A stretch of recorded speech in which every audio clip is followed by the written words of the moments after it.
반갑습니다. 고순호입니다. 네팔 인도기행 12번째 시간입니다. 지난 시간까지는 네팔에서도 카트만두가 있는 카트만두 계곡을 돌아보고 서쪽으로 이동하여 네팔의 제2의 도시라고 하는 포카라를 돌아보았습니다. 이 시간에는 포카라를 떠나 부처님의 강탄지가 있는 룸비니 지역으로 가보고자 합니다. 포카라에서 룸비니 지역으로 가는 데는 크게 두 가지의 길이 있습니다. 하나는 포카라에서 장자, 판생 등을 거쳐 남하하여 가는 길이고, 또 하나는 포카라에서 누구링을 거쳐 남하하여 가는 길입니다. 어느 길을 택하든 포카라가 있는 이곳은 산악지대이고 룸비니가 있는 이곳은 평원지대이기에 모두가 높은 산악지대에서 낮은 평원지대로 내려가는 길입니다. 이제 이곳을 중점으로 지도를 확대해 보면 이렇습니다. 지도로만 보면 포카라에서 바로 남하하는 길이 포카라에서 우굴링을 거쳐 남하하는 길보다 훨씬 가까워 보이기도 합니다. 하지만 실제는 그렇지 않은 것 같습니다. 포카라에서 상자 등으로 가는 길은 경사도 심하고 굴곡도 많기 때문입니다. 제가 포카라에서 상자, 판센 등을 거쳐 룸비니 지역으로 가본 것은 1986년도였습니다. 꽤 오래전의 일입니다. 이들은 당시의 모습들입니다. 포카라의 어느 집입니다. 우리나라 집들과 별반 달라 보이지 않습니다. 담장 위에는 꽃들이 피어 있습니다. 그런데 담이 상당히 낮습니다. 그리고 대문은 활짝 열려 있습니다. 이런 모습을 보니 이 마을 전체가 평온해 보이기도 합니다. 이 마을을 지나면 바로 산길입니다. 하지만 산에는 큰 나무나 숲이 우거져 있는 모습은 보이지 않습니다. 그런데 산에는 군데군데 집들이 들어서 있습니다. 집들이 한 곳에 몰려 있는 것이 아니라 뜨문뜨문 띄어져 있는 것입니다. 이런 모습을 보고 있자니 상간에 집들이 왜 저렇게 지어져 있는지 의아심이 나기도 합니다. 하지만 이런 산에 사는 사람들은 물이 나오는 곳을 따른다든지 나름대로 어떤 필요가 있을 것입니다. 이곳은 샹자입니다. 조그만 마을을 이루고 있는 것이 보입니다. 어찌 보면 우리나라의 농촌과 별 다를 바 없이 보이기도 합니다. 이곳에서 잠시 쉬면서 마을을 돌아보니 한쪽에 여자아이들의 모습이 보이기도 합니다. 그런데 한 여자아이가 앞에 있는 여자아이의 머리를 헤치며 무언가를 하고 있는 것 같습니다. 제가 어릴 적에 우리나라에서도 본 모습과 비슷하기에 그 옛 모습이 떠오르기도 하였습니다. 이곳에 사는 한 여인의 모습입니다. 서로 말은 통하지 않았지만 사진을 찍는 것에 대해선 웃음으로 응해주기도 하였습니다. 이곳에서도 바구니의 밀빵은 머리에 걸려 있습니다.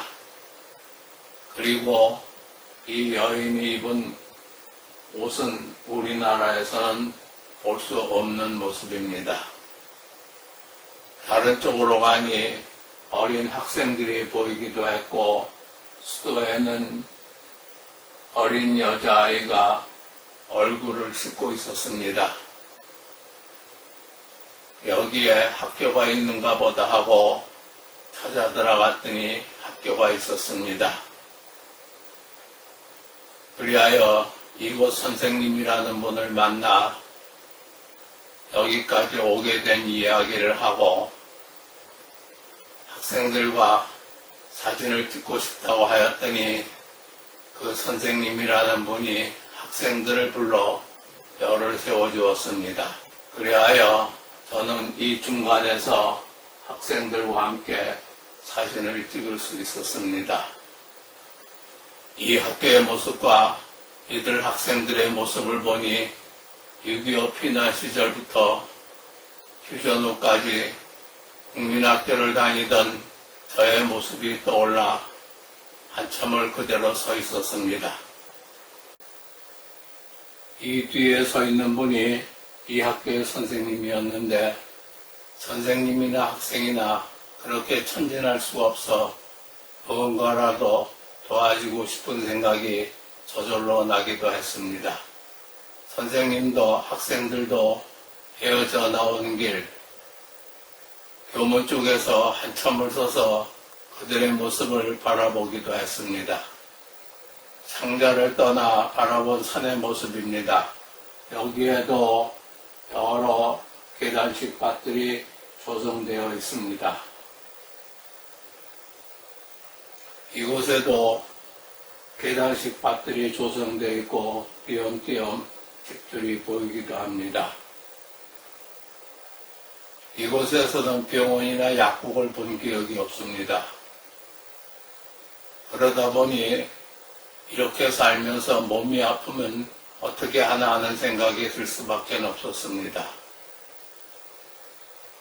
그런데 제가 네팔에서 산 어느 책을 보니 이 산간에 사는 사람들은 기본적으로 약초에 대한 상식을 가지고 있다고 합니다. 그것이 얼마나 도움은 될지 모르겠지만 이곳 사람들은 이렇게 살고 있는 것이 아닌가 하는 위안을 해보기도 하였습니다. 이것이 차를 타고 내려온 도로입니다. 도로는 비포장이며 산을 따라 이렇게 만들어져 있습니다. 이 도로에서 밑을 내려다보면 까맣게 보이기도 합니다. 웬만한 곳은 다 계단식 밭들이 만들어져 있는데 도로를 중심으로 하여 보면 도로 밑은 그대로 낭떠러집니다.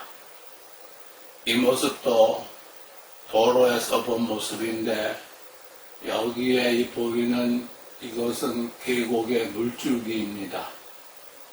사진으로 봐선 얼른 실감이 안 날지도 모르겠지만 실제 도로에서 이 물줄기를 내려다보면 저 밑에 까맣게 보입니다. 심장이 약한 사람은 도로 끝에 서서 내려다보기도 어려울지 모를 정도입니다. 그래서 그런지 운전하시는 분은 운전대를 두 손으로 꽉 잡고 오로지 앞만 보며 조심조심 내려갑니다. 판센으로 가기 전 바라본 산의 모습입니다. 모두 계단식 밭들로 이루어져 있고 여기에는 집들이 보이기도 합니다. 판센에 이르러 본 모습입니다. 구체적인 용도는 알 수 없지만 건물이 조금은 낡아 보이기도 합니다. 이곳에는 사람들이 모여 무언가를 하고 있는 것 같기도 합니다. 판센에 이르러 보이는 여러 간판들입니다. 이곳에는 판센이라고 화살표를 해놓기도 하였습니다. 룸비니 지역에 이르러 본 모습입니다.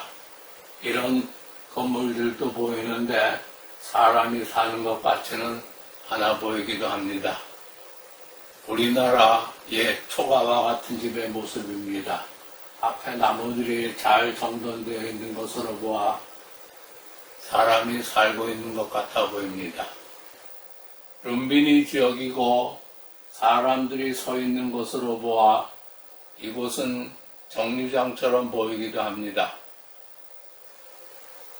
이곳은 룸비니 지역에 있는 당시 숙소였던 히말라얀 인이라는 호텔입니다. 아침 일찍 포카라를 출발하여 이곳까지 왔지만 이곳에 이르렀을 땐 이미 저녁 때였습니다. 하루 종일 구불구불 산길을 따라 여기까지 내려온 곳입니다. 참으로 힘든 일정이었습니다. 그 후 포카라에는 여러 번 가보았지만 포카라에서 만난 사람들은 한결같이 이 길은 위험하니 무글링 쪽으로 돌아가라고 하였습니다. 어쨌든 그 후 이 길은 다시 가보지 못했습니다. 하지만 포카라에서 창자, 한센을 거쳐 룸비니 지역에 이르도록 내려오면서 본 여러 비경들과 상간마을을 지나면서 만났던 천진스러운 많은 얼굴들은 지금도 아련하나마 잊지 못할 추억이 되어 간혹 떠오르기도 합니다. 이번에는 포카라에서 무글링을 거쳐 룸비니 지역에 이르는 길을 따라가 보도록 하겠습니다. 포카라에서 무글링까지는 카트만두 계곡에서 포카라 갈 적에 지났던 길이기도 합니다. 아침 일찍 포카라에서 무글링으로 가면서 본 모습입니다. 같은 길이라고 하여도 올적갈적 보는 각도에 따라 그 모습이 달리 보이기도 하고 계절에 따라 그 모습이 달리 보이기도 합니다. 안개가 들이오고 있어서 그런지 논밭이 더 푸르게 보이기도 합니다. 겨울에 끼어있는 안개는 고요함을 더하기도 합니다. 계곡을 흐르는 물은 여전히 성간에 울립니다. 무글링입니다. 무글링은 갈 적마다 번화해짐을 느낍니다. 상점들도 계속 늘어나고 있는 것 같습니다. 버스들도 많이 정차하고 있습니다. 이동식 상점들도 풍성해 보입니다. 무글링에선 길이 크게 세 곳으로 갈립니다.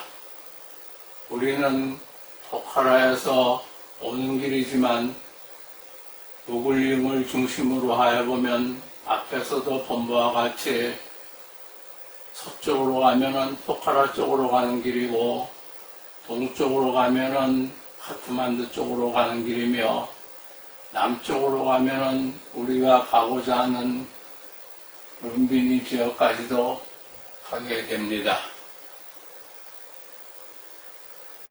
또한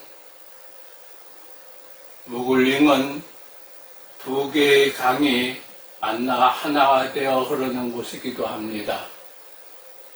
이 지도는 구글에서 전제한 것인데 카트만두 쪽에서 오는 트리실라 강과 포카라 쪽에서 오는 마르시앙비 강이 만나 나라야니 강이 되어 흐르는 것입니다. 무글링에서 남쪽으로 흐르는 나라야니 강을 따라 난 강가의 도로는 강을 따라 났기에 굴곡도 심하고 경사도 심합니다. 이렇게 무굴링에서 강변을 따라 난 도로는 바라트프루까지입니다. 무굴링에서 나라야니 강변의 도로를 따라 내려가면 강은 오른쪽 밑에 보입니다. 이 길은 경사도 심하고 굴곡도 심한 데다가 도로폭도 좁아 빨리는 내려갈 수 없는 길입니다. 하지만 오른쪽에 보이는 강의 모습이 그 지루함을 대신 달래주기도 합니다. 강 건너 산에는 길이 나 있어 이곳으로도 사람이 통행하는 것 같습니다. 이곳은 깊은 협곡을 흐르는 것 같이 보이기도 합니다. 이 강은 때로는 좁게 때로는 넓게 여러 모양을 나타내고 있습니다. 이곳은 참으로 평온해 보입니다. 저는 이곳에 이르면 이 모습을 늘 사진에 담아오곤 합니다. 거리에 비해 시간이 제법 많이 걸리는 강변도로를 따라 내려가 평원에 이르러 강과 만나게 되면 강과는 그곳에서 멀어지게 됩니다. 무굴링에서 나라야니 강변의 길을 따라 내려가 바라트푸르에 이르면은 평원인데 이곳에서 강을 건너 서쪽에 평원의 길을 가면은 우리가 가고자 하는 룸비니에 이르게 됩니다. 네팔은 거의가 산악지대로 이루어져 있고 그 남쪽에 일부가 평원지대로 있을 뿐입니다. 이들은 룸비니를 향해 평원의 길을 가면서 본 모습들입니다. 넓게 펼쳐져 있는 논밭들이 시원하게 보입니다. 소들이 한가롭게 앉아 있기도 하고 염소들이 풀을 뜯고 있기도 합니다. 이곳에도 염소들이 보이고 마당에는 볏짚을 쌓아놓은 곳도 보입니다. 각기 장소는 다르지만 모두 전형적인 농촌의 모습들입니다. 북쪽 산악지대만을 돌다가 남쪽 평원지대로 내려와 이런 모습을 보게 되면 순간 다른 나라에 와 있는 것이 아닌가 하는 생각이 들기도 합니다. 이 정도까지 가면 룸비니는 그다지 멀지 않습니다. 이 시간은 이에서 마치겠습니다. 다음 시간에는 부처님께서 강탄하신 룸비니를 순례하기로 하겠습니다. 이 영상을 주위에도 널리 알려주시고 영상 밑에 있는 구독 버튼을 눌러 구독자로서 저와 함께 끝까지 해주시면 고맙겠습니다. 많은 격려와 협조를 부탁드리며 좋은 의견 댓글로 남겨주시기 바랍니다. 다음 시간 룸비니에서 뵙겠습니다. 고맙습니다.